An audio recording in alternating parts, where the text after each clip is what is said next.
एक ऐसे दुनिया की कल्पना करो जो रिकॉर्डेड हिस्ट्री से बहुत पहले थी। एक ऐसा समय जब पृथ्वी आइस एज की पकड़ में थी। बड़ी बड़ी बर्फ की चादरों ने कॉन्टिनेंट्स को ढक रखा था और अजीब शानदार जानवर जमे हुए मैदानों में घूमते थे। उनमें से वूली मैमथ सबसे अलग था, बहुत बड़ा, रोएंदार और ताकतवर, जिसके दांत घुमावदार थे। हजारों सालों तक मैमथ इस मुश्किल दुनिया में थ्राइव्ड करते रहे। फिर अचानक वे गायब हो गए। इतने ताकतवर जानवर इतनी पूरी तरह से कैसे गायब हो सकते हैं? यह नेचुरल हिस्ट्री के सबसे बड़े रहस्यों में से एक है। आज साइंटिस्ट जासूसों की तरह काम करते हैं, जमे हुए अवशेषों और पुरानी मिट्टी से क्लूज जोड़ते हैं। हमारा मिशन इस इन्वेस्टिगेशन में शामिल होना और यह पता लगाना कि वूली मैमथ के साथ क्या हुआ था। हम एविडेंस की जांच करेंगे, सस्पेक्ट्स पर विचार करेंगे और इस पुराने कोल्ड केस को सुलझाने की कोशिश करेंगे। क्या यह एक सिंगल डिजास्टर था या थ्रेट्स का कॉम्बिनेशन? हर क्लू, जमे हुए कार्कसेस, पुराने पॉलन, बदलते लैंडस्केप्स, पास्ट की एक झलक देता है। यह सिर्फ मैमथ्स के बारे में नहीं है, यह इस बारे में है कि पृथ्वी पर जीवन एक पल में कैसे बदल सकता है। तो अपनी डिटेक्टिव हैट पकड़ो, चलो आइस एज में वापस चलते हैं और मैमथ के विलुप्त होने का रहस्य सुलझाते हैं। क्या आप केस सुलझाने के लिए तैयार हैं? इससे पहले कि हम रहस्य सुलझाएं, चलो वूली मैमथ से मिलते हैं।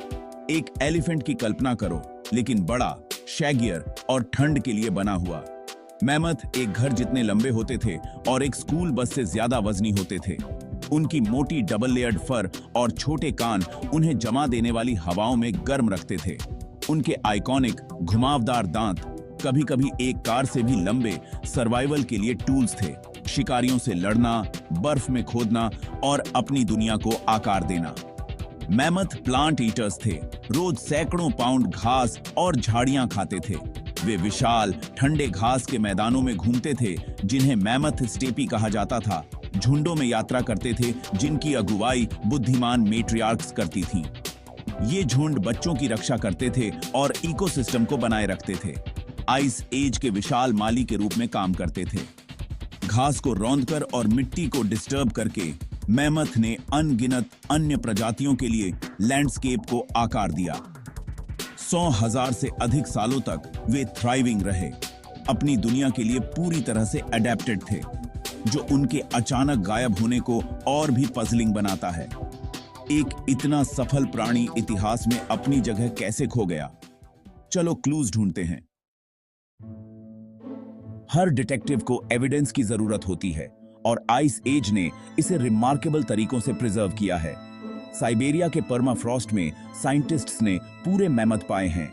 स्किन, बाल, यहां तक कि पेट की सामग्री हजारों सालों से जमे हुए। सबसे प्रसिद्ध ल्यूब है, एक बेबी मैमथ जो इतनी अच्छी तरह से प्रिजर्व्ड थी कि उसका आखिरी भोजन अभी भी उसके पेट में था। दांत पेड़ों के छल्लों की तरह विकास, स्वास्थ्य और स्ट्रेस के सालों को रिकॉर्ड करते हैं। साइंटिस्ट बर्फ और मिट्टी में गहराई तक ड्रिल करते हैं, कोर निकालते हैं जो प्राचीन जलवायु को प्रकट करते हैं। हर क्लू पहेली में एक टुकड़ा जोड़ता है।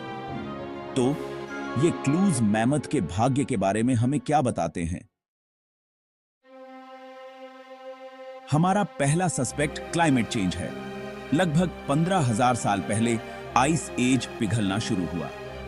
जैसे जैसे ग्रह गर्म हुआ, ग्लेशियर पिघल गए और मैमथ स्टेपी सिकुड़ने लगा। घास के मैदान जंगलों और वेटलैंड्स में बदल गए, ऐसे हैबिटेट्स जिनमें मैमथ थ्राइव नहीं कर सकते थे। उनके स्पेशलाइज्ड दांत और विशाल शरीर खुले मैदानों के लिए बने थे, घने जंगलों के लिए नहीं। भोजन स्केर्स हो गया और मैमथ्स को हर भोजन के लिए और दूर तक यात्रा करनी पड़ती थी। बदलती दुनिया के स्ट्रेस ने उन्हें कमजोर कर दिया, जिससे उनके लिए सरवाइव करना और रिप्रोड्यूस करना मुश्किल हो गया। आइस कोर और प्राचीन पराग जलवायु और वनस्पति में इस ड्रामेटिक बदलाव की पुष्टि करते हैं। मैमथ की दुनिया उनके पैरों के नीचे से गायब हो रही थी। क्लाइमेट चेंज अकेले एक शक्तिशाली शक्ति थी, जिसने लैंडस्केप को बदल दिया और मैमथ्स को कगार पर धकेल दिया। लेकिन क्या यह एकमात्र अपराधी था? चलो अगले सस्पेक्ट से मिलते हैं। Enter humans. जैसे जैसे जलवायु बदली, एक नया प्रेडेटर आया, ह्यूमंस। हमारे पूर्वज स्किल्ड हंटर्स थे, मैमथ टेरिटरी में फैल रहे थे।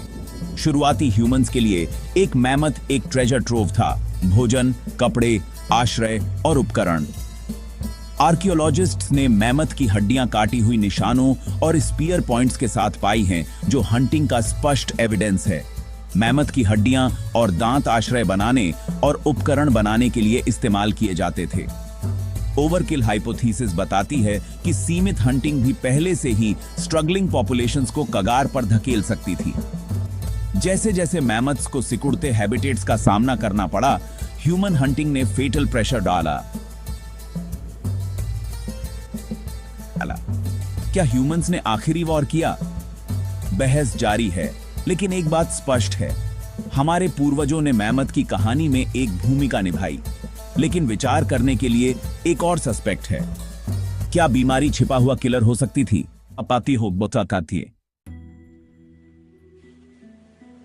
कई एक्सटिंक्शंस में बीमारी एक साइलेंट सस्पेक्ट है। जैसे जैसे जलवायु गर्म हुई और ह्यूमंस और उनके जानवर फैले, नए जर्म्स मैमथ के झुंडों में फैल सकते थे। भूख और स्ट्रेस से कमजोर हुए मैमथ महामारी के प्रति वल्नरेबल हो सकते थे। जबकि जर्म्स फॉसिलाइज नहीं होते, इनडायरेक्ट क्लूज बताते हैं कि बीमारी ने एक भूमिका निभाई हो सकती है। अधिकांश साइंटिस्ट्स का मानना है कि यह सिर्फ एक कारण नहीं था, बल्कि एक कॉम्बिनेशन था। क्लाइमेट चेंज, हंटिंग और शायद बीमारी, एक परफेक्ट स्टॉर्म। महान मैमथ चारों तरफ से हमले में था, लेकिन कहानी यहीं खत्म नहीं होती। जबकि मैमथ कॉन्टिनेंट से गायब हो गए, एक छोटा समूह आर्कटिक में रैंगल आइलैंड पर जीवित रहा। बढ़ते समुद्रों से आइसोलेटेड, ये मैमथ अपने मेनलैंड के कजिन्स से हजारों साल ज्यादा जीवित रहे। बिना ह्यूमंस और एक स्थिर जलवायु के वे एंड्योर हुए, हालांकि छोटे ड्वार्फ जैसे रूपों में। लेकिन आइसोलेशन ने समस्याएं पैदा की। सीमित भोजन और सिकुड़ती जेनेटिक डाइवर्सिटी, पीढ़ियों से हानिकारक म्यूटेशंस जमा होते गए, जिससे आबादी कमजोर होती गई। एक अंतिम डिजास्टर, शायद एक कठोर सर्दी या ह्यूमंस का आगमन, ने उनकी कहानी को सिर्फ 4000 साल पहले समाप्त कर दिया। तब तक मिस्र के पिरामिड पहले ही बन रहे थे। आखिरी मैमथ गायब हो गए, केवल हड्डियां और रहस्य पीछे छोड़ गए। लेकिन क्या वे वापस आ सकते हैं? साइंस उस सवाल का जवाब देने की कोशिश कर रही है। मैमथ की कहानी शायद खत्म नहीं हुई है। साइंटिस्ट डी एक्सटेंशन के माध्यम से उन्हें वापस लाने पर काम कर रहे हैं। जमे हुए मैमथ से डीएनए और क्रिस्पर जैसे जीन एडिटिंग टूल्स का उपयोग करके।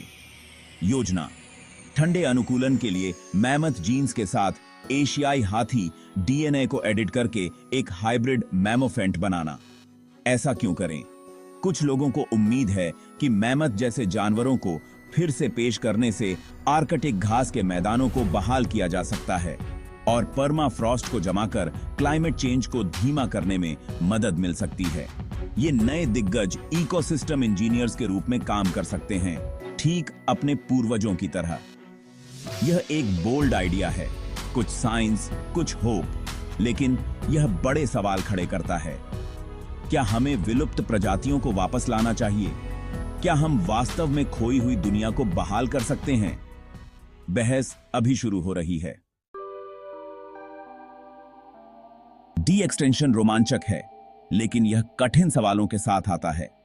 क्या हमें मैमथ को पुनर्जीवित करना चाहिए या आज लुप्त प्राय प्रजातियों को बचाने पर ध्यान केंद्रित करना चाहिए? दुनिया बदल गई है। क्या मैमथ के लिए इसमें कोई जगह होगी? क्या उन्हें उनके प्राचीन झुंडों और हैबिटेट्स के बिना वापस लाना उचित है? कुछ कहते हैं कि हम भगवान की भूमिका निभा रहे हैं, दूसरे ग्रह को ठीक करने का मौका देखते हैं। कोई आसान जवाब नहीं है।